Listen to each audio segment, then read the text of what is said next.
Halo, sambil nyantai gue coba rekam lagi ya, karena gue lagi cobain external recorder Atomos gue supaya kamera yang umurnya cukup lama Canon 7D bisa kembali difungsikan dengan maksimal. Gue coba membagikan beberapa hal, gadget dan sebagainya. Sekarang coba gue bagikan beberapa buku yang gue rasa cukup unik dan termasuk buku favorit gua. Sayangnya di Indonesia buku genre seperti ini tidak ada ya. Jadi di Indonesia mungkin kesusastraan tidak cukup berkembang, tapi ada buku-buku tentang kesusastraan, buku-buku memasak banyak, buku komik banyak, buku-buku ciklit ya, dan teen lit itu teen literatur itu ada. Eh, Lalu langsung loncat ke buku-buku pelajaran, buku-buku terjemahan yang serius, dan loncat lagi ke buku-buku motivasi gitu. Dan yang paling laku tetap buku religius juga laku ya, buku tentang agama. Tapi ternyata tidak ada yang mengalahkan data ya, gue bicara data, ternyata yang paling laku itu bukan buku Raditya Dika loh. Yang paling laku ternyata adalah buku tulis. Ya, karena dari penghasilan Gramedia itu paling besar itu dari stationery. Artinya buku Raditya Dika masih kalah sama buku tulis. Benar nggak? Nah, ini ada satu buku yang menurut gua genrenya ini apa ya? Sebenarnya ini serius tapi membahas hal-hal yang remeh-temeh secara serius. Buku ini adalah The Economic Naturalist karya Robert H. Frank, dan ini gue beli biasanya ada di bandara ini ya, di Periplus. Ini sudah cukup lama gue beli. Nah, sayangnya buku-buku genre seperti ini nggak ada ya di Indonesia. Jadi yang sedikit menggelitik, yang mengasah otak tapi juga santai.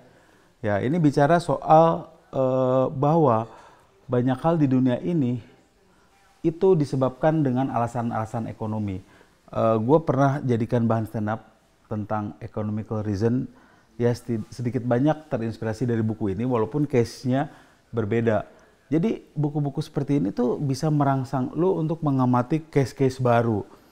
Jadi dalam buku ini dijelaskan bahwa sesuatu berharga mahal, sesuatu berharga murah, yaitu bukan gara-gara dia bagus, bukan gara-gara bahan bakunya mahal, tapi semata-mata karena dia ya menjadi mahal karena economical reason. Contoh, ini tidak ada di buku ini. Contoh ya, mobil Toyota itu harganya mahal after sales-nya. Ya, bahkan Kijang yang umurnya lebih tua dari misalnya mobil Mazda ya dulu. Wah, lagi apa itu di belakang? Bahkan Kijang yang umurnya lebih tua dari misalnya merek Mazda dulu, harganya bisa lebih mahal Kijang. Padahal spare partnya Mazda lebih mahal. Artinya kalau spare partnya Mazda lebih mahal, kalau dia digabungkan menjadi sebuah mobil, berarti harganya lebih mahal dong. Tapi kenapa after sales dari si Kijang malah harganya lebih mahal? Karena spare partnya murah. Nah itu kan, karena spare partnya murah sehingga orang berbondong-bondong ingin memiliki mobil Kijang bekas dibanding Mazda bekas. Karena berarti biaya maintenance-nya lebih murah. Itu yang karena ada hukum permintaan yang lebih tinggi, demand-nya tinggi, supply-nya tetap, maka harga mobil bekas Kijang lebih tinggi daripada mobil bekas Mazda. Jadi bukan masalah kualitas dari mobil itu.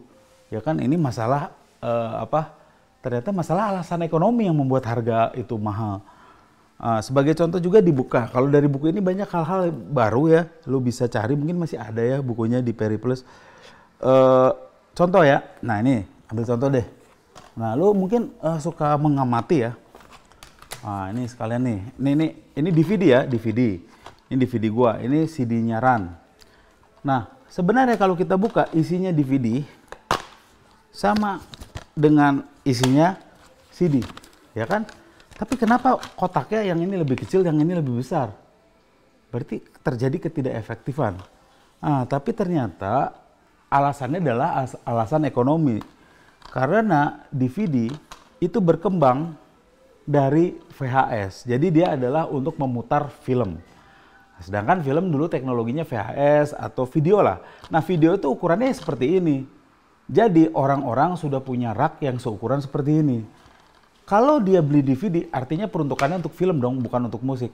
Artinya dia tidak perlu beli rak yang baru, dia cukup menggunakan rak yang lama dan ukurannya disesuaikan dengan ukuran VHS.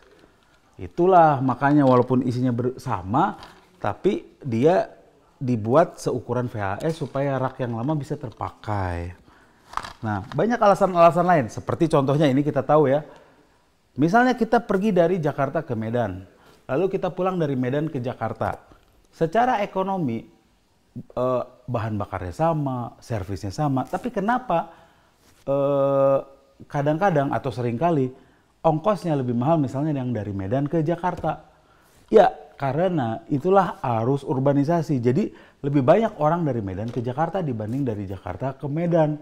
Ya, makanya Jakarta tambah penuh. Tapi tidak kalau misalnya dalam waktu-waktu mudik. Jadi ini sebenarnya bukan masalah biaya produksi karena biaya produksinya sama, tapi di mana?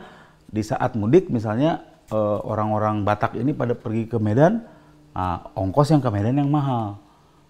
Tapi setelah musim liburan selesai, ongkos yang ke Jakarta yang mahal. Jadi seperti itu ya, lu bisa beli buku ini dan ini merangsang banget, menurut gua merangsang daya nalar untuk lu mengamati. Jadi gua termasuk setelah membaca buku ini cukup tajam lah. Nah, salah satu contohnya adalah restoran 24 jam. Lu jamin bahwa itu akan buka 24 jam.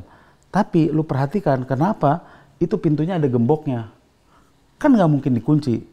Nah, ini adalah economical reason karena mudah bagi sebuah industri memproduksi pintu secara seragam.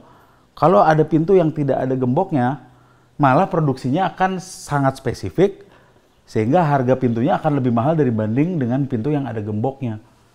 Jadi ya itu masalah economic reason. Jadi walaupun nggak dipakai ya dibuat aja, karena kalau nggak dibuat malah harganya lebih mahal. Sama seperti mungkin kalau ada pesanan manusia, ya manusia begini bentuknya. Nah, kalau misalnya manusianya dipesan tidak ada hidungnya, ya ada hidungnya aja lah, dibikin lah. Masalah hidungnya dipakai atau enggak, itu urusan nanti.